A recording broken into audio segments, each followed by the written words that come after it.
Hello everyone, आप सभी का स्वागत है आपके अपने चैनल इंजीनियर्स की कक्षा में। और आज के लेक्चर में हम किरचॉफ्स लॉ के कुछ और बेसिक न्यूमेरिकल ट्राई करेंगे जो मैंने प्रीवियस लेक्चर में आपको होमवर्क में क्वेश्चन दिया था। तो आज के लेक्चर में हम उस क्वेश्चन को सॉल्व करेंगे। तो प्रीवियस लेक्चर में हमने एक क्वेश्चन करके भी देखा था कि व्हीटस्टोन ब्रिज वाले क्वेश्चन को करते कैसे हैं। तो एक क्वेश्चन मैंने होमवर्क के लिए दिया था, जो हमारा क्वेश्चन ये था। इसको मैंने आपको रीड करके एक्सप्लेन भी किया था कि इसको करना कैसे है। तो आज हम इस क्वेश्चन को सॉल्व करने की कोशिश करते हैं। तो सबसे पहले क्वेश्चन को रीड करते हैं फिर से। A Wheatstone bridge ABCD is arrange as follows. A B is equal to 1 ohm दिया गया है, BC is equal to 2 ohm दिया गया है, CD is equal to 3 ohm दिया गया है और DA is equal to 4 ohm दिया गया है। एक connected of 5 ohm is connected between B and D point. तो सबसे पहले हम इतना ही फिगर ड्रॉ करके पहले बना लेते हैं फिगर को कैसे बनाना है।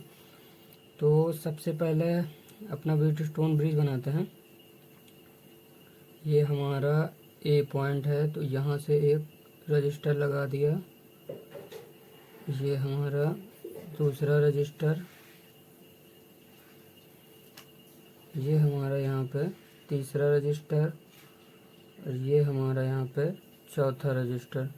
तो अब ये हमारा A पॉइंट, ये हमारा B पॉइंट, ये हमारा इसको ये हमारा B पॉइंट, ये हमारा C पॉइंट और ये हमारा D पॉइंट।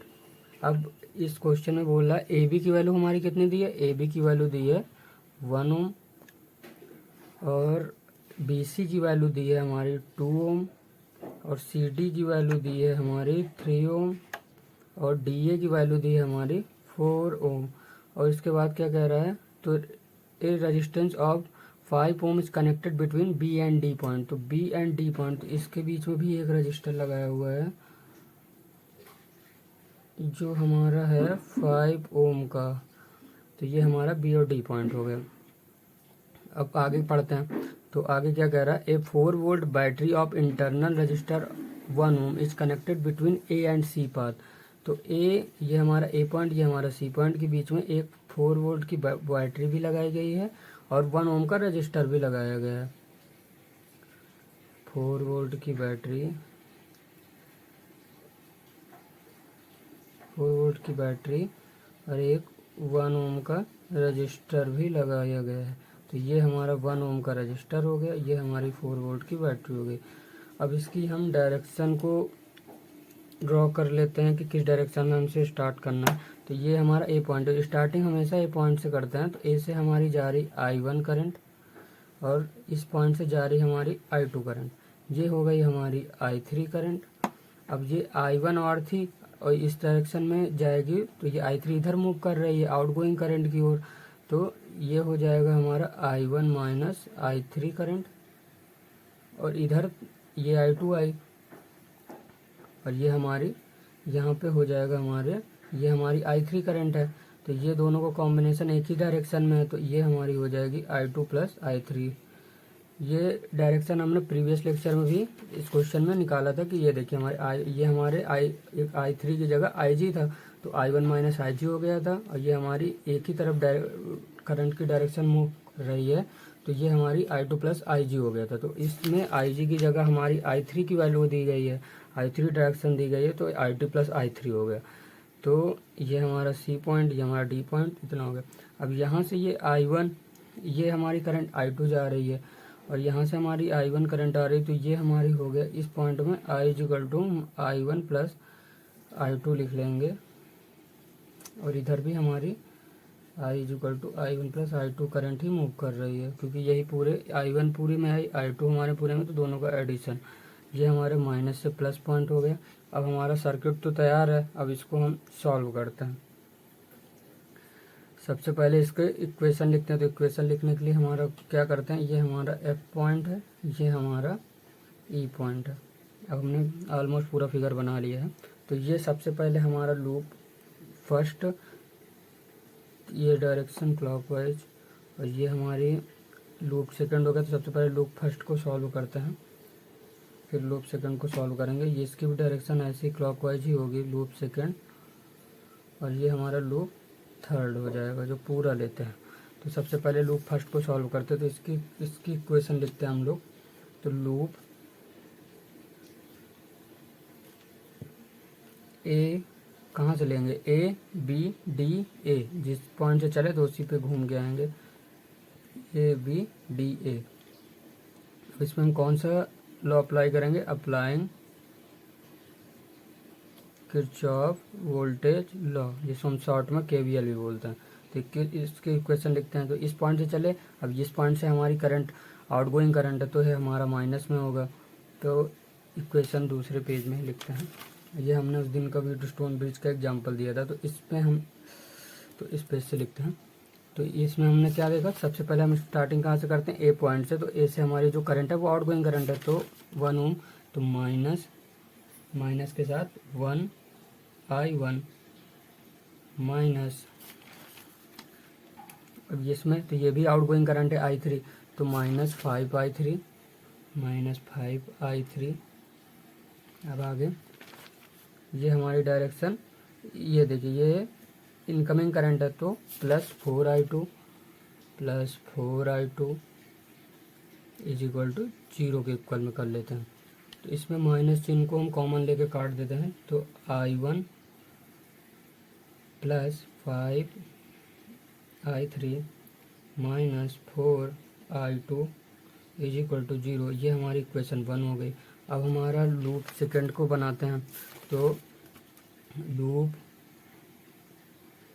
BCDB, जो हमारा लूप कौन सा है, BCDB, जिस लूप से चले थे उसी लूप पे वापस। तो सबसे पहले कहाँ से स्टार्ट करेंगे, बी पॉइंट से। I1 माइनस I2, ये हमारी आउटगोइंग करंट है, तो -2I1 माइनस I3 प्लस, ये हमारे प्लस हो जाएगी 3I1, इस तरफ भी डायरेक्शन जा रही, 3I2 प्लस I3 प्लस, ये हमारी, ये देखिए इधर अंदर की ओर मूव कर रही ना, इस पॉइंट से स्टार्ट करेंगे ना, तो ये I3 इनकमिंग करंट है, तो 5I3।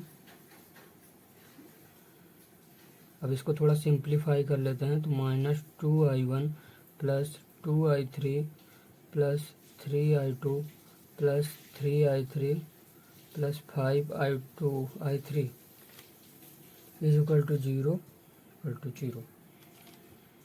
अब इसको थोड़ा सा और सॉल्व करेंगे तो हमारी इक्वेशन निकल गया कि 2I1 minus 10I3 minus 3I2 is equal to 0। ये हो गई हमारी इक्वेशन नंबर 2। अब हमारा जो सबसे लास्ट का लूप है, लूप नंबर 3, जो ये हमारा, ये पूरा लूप ले लेंगे पूरा, तो लूप थर्ड। तो इसके कौन सा लूप है हमारा, FABCFEF। तो लूप हमारा FABEF,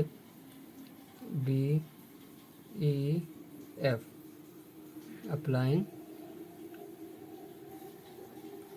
KVL।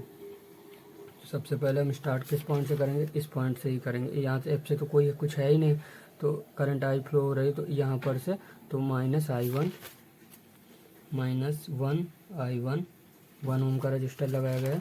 अब यहाँ से -2I1 माइनस I3 माइनस, अब यहाँ पे है, तो ये हमारा जो है, ये देखिए आउटगोइंग करंट है, तो I1 plus I2 -1I1 plus I3 शायद I2 है, I2 प्लस, अब ये हमारा माइनस से प्लस की ओर जा रहा है, तो माइनस से प्लस की ओर जाता है तो हमारी वैल्यू किस में आती है, प्लस में आती है ना। तभी सबसे पहले डायरेक्शन में मैंने I2 प्लस I3 इनका कम्बिनेशन लिख लिया था, जिससे बाद में डायरेक्शन निकालने में इजी रहे और इक्वेशन लिखने में कोई प्रॉब्लम ना है। तो -+4 इज इक्वल टू 0। अब इसको थोड़ा सिंप्लीफाई करके आप लिखेंगे तो आएगा 4I1 minus 2I3 plus I2 is equal to 4, equation number 3। अब हमको इक्वेशन सॉल्व करनी है। तो सबसे पहले आप इक्वेशन देखिए ध्यान से कि कौन सा टर्म कैसे कट सकता है। तो सबसे पहले अगर हम ध्यान से देखेंगे, अगर हम मल्टीप्लाई इक्वेशन 1 में हम 2 का मल्टीप्लाई करा दें और सब्ट्रैक्ट कर दे सेकंड से, तो हमारी एक इक्वेशन बन के आएगी जिसमें हमारी i3 की वैल्यू जिससे हम निकाल पाएंगे, जिससे एक इक्वेशन बन के आएगी। तो सबसे पहले इक्वेशन 1 में हम 2 का मल्टीप्लाई एंड सब्ट्रैक्ट कर देंगे इक्वेशन नंबर 2 से। तो इसको सॉल्व करेंगे तो आएगी हमारी वैल्यू निकल के आएगी कि 2 से मल्टीप्लाई करेंगे तो 2i1 plus 10i3 minus 8i2 is equal to 0। और इक्वेशन नंबर 2 से सब्ट्रैक्ट करेंगे तो 2i1 minus 10i3 minus 3i2 is equal to 0। इसको सब्ट्रैक्ट करेंगे minus minus plus minus minus plus, तो हमारी ये टर्म कैंसिल हो जाएगी और आएगा 20i3 minus 5i2 is equal to 0। ये इक्वेशन हो जाएगी हमारी इक्वेशन नंबर 4।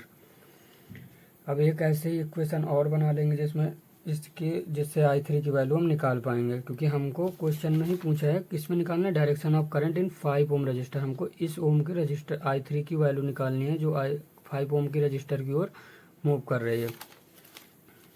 तो एक इक्वेशन और बनाएंगे। तो अब एक इक्वेशन और बनाने के लिए इक्वेशन 1 और 2 की हेल्प से ही हम इक्वेशन नंबर एक और बनाएंगे।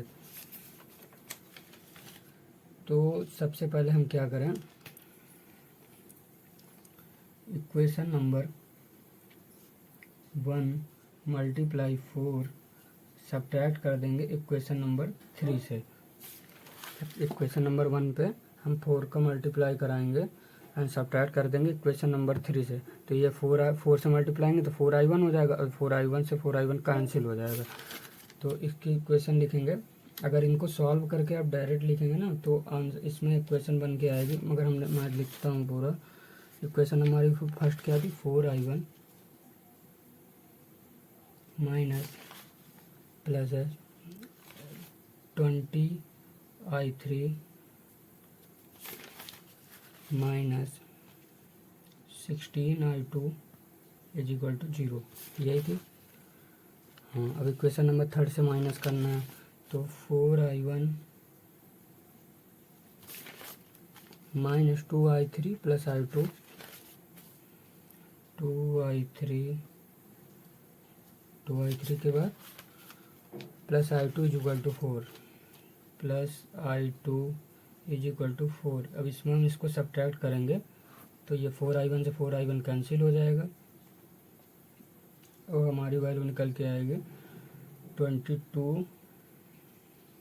ये हमारा माइनस 2i3 माइनस का है, हाँ ये सॉरी गलत लिख किया थोड़ा सा, माइनस 2i3 का तो माइनस माइनस प्लस हो जाएगा 22i3 minus 17i2 is equal to -4। ये हमारी इक्वेशन नंबर बन के आई 5। अब इक्वेशन 5, अब हमारी दोनों इक्वेशन निकल के आ गई, इक्वेशन नंबर 4 और इक्वेशन नंबर 5। अब इनमें हमको i2 के टर्म को कैंसिल करना है, तभी हमारी i3 की वैल्यू निकल के आ पाएगी। तो i2 में हम कितने का मल्टीप्लाई करा दें, तो i2 में अगर हम 17 का मल्टीप्लाई करा दें और इसमें 5 में 5 का मल्टीप्लाई करा दें तो हमारी वैल्यू निकल के आ जाएगी। तो अगर क्या करना है तो मल्टीप्लाई इक्वेशन नंबर 4 में 17 का माइनस इक्वेशन नंबर 5 में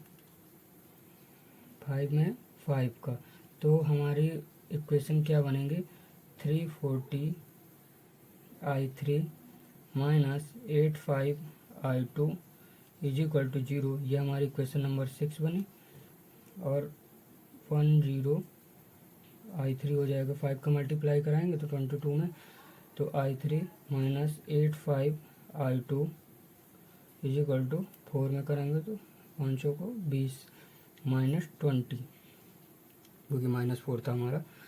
तो अब ये आ गया। अब ये इक्वेशन बन गई हमारी 7। अब इक्वेशन नंबर 6 माइनस 7 करेंगे तो हमारी वैल्यू निकल के आएगी, ये टर्म हमारी कैंसिल हो जाएगी।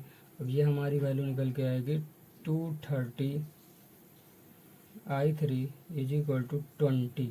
तो i3 हमारी निकल के आएगी 20/2 230। तो इसको अगर सॉल्व करेंगे तो इसमें वैल्यू निकल के आएगी ऑलमोस्ट 0.087 एम्पियर।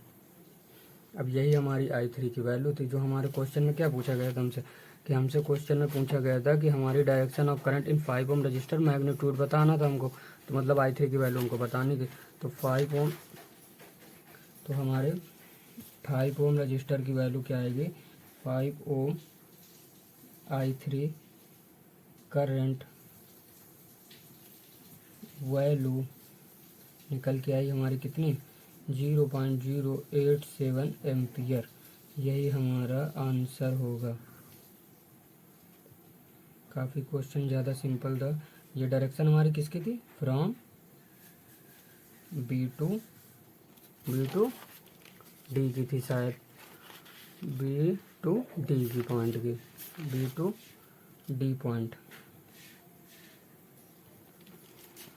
तो सबसे पहले इस तरह के क्वेश्चन में हमेशा ही सबसे पहले सर्किट को ध्यान से बनाते हैं और इसकी डायरेक्शन को अच्छे से लिख लेते हैं कि किस पॉइंट पे हमको जाना है, तो किस पॉइंट पे हमारी करंट की वैल्यू क्या होगी और करंट किस फॉर्म में होगी। जैसे हमने डी पॉइंट के बाद ये लिख लिया था ना I2 + I3, और बी पॉइंट के बाद हमने लिख लिया था I1 - I3। तो जिससे हमारी इक्वेशन लिखने में हमको काफ़ी ज़्यादा ईजी था।